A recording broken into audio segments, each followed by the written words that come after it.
اللهم لبيك لبيك لا شريك لك لبيك إن الحمد والنعمة لك والملك لا شريك لك.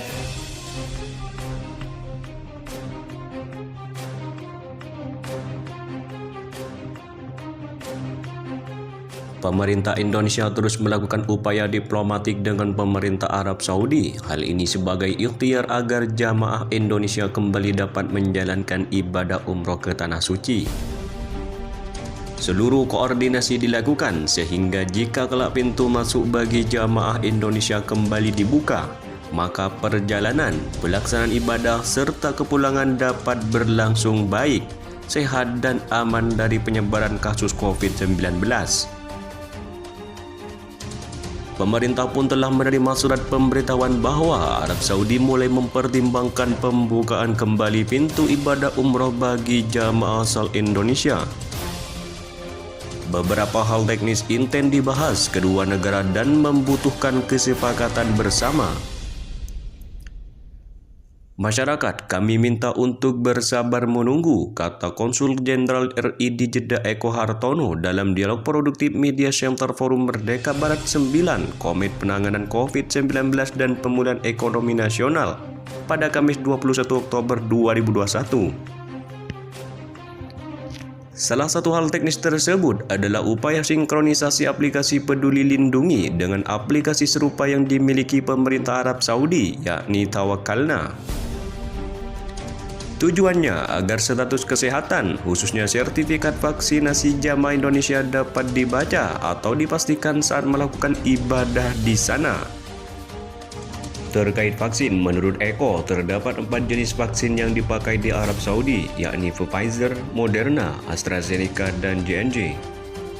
Sedangkan jamaah yang mendapatkan vaksin jenis lain, misalnya Sinovac dan Sinopharm, harus memperoleh minimal 1 kali vaksin booster dari 4 merek yang dipakai di Arab Saudi. Eko menyampaikan hingga ada peraturan yang jelas terkait berbagai teknis termasuk kebijakan vaksin dan booster, masyarakat diimbau untuk menunggu dan tidak memaksakan diri berangkat ibadah umroh, misalnya dengan memakai visa kunjungan.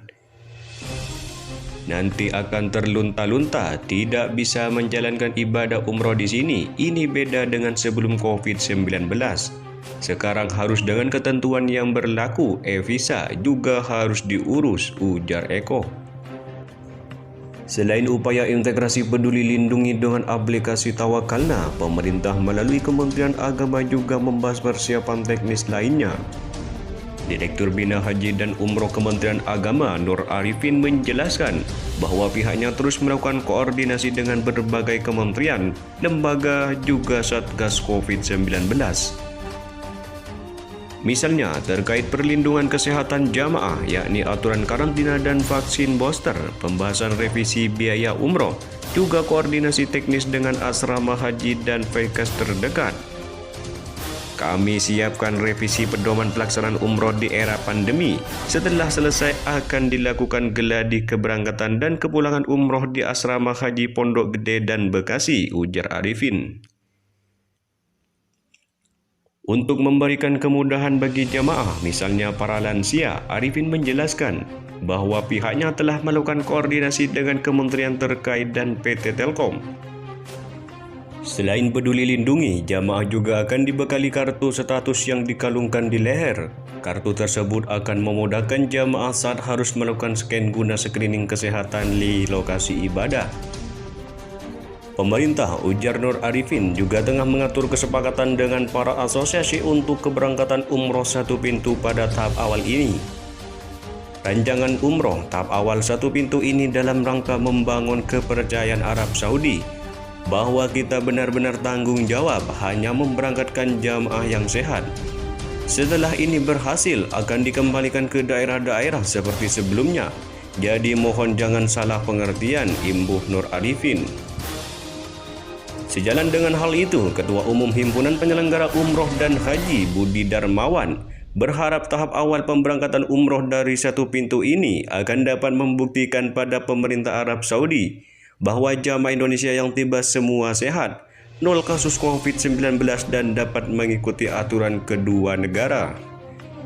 Budi menjelaskan calon jamaah umroh yang tertunda keberangkatannya karena pandemi berjumlah sekitar 62.000 orang terhitung sejak penutupan pada 27 Februari 2021. Dengan informasi yang disampaikan dalam kesempatan ini, ia ingin masyarakat serta seluruh penyelenggara di Indonesia dapat memahami bahwa belum ada keputusan keberangkatan ke Tanah Suci.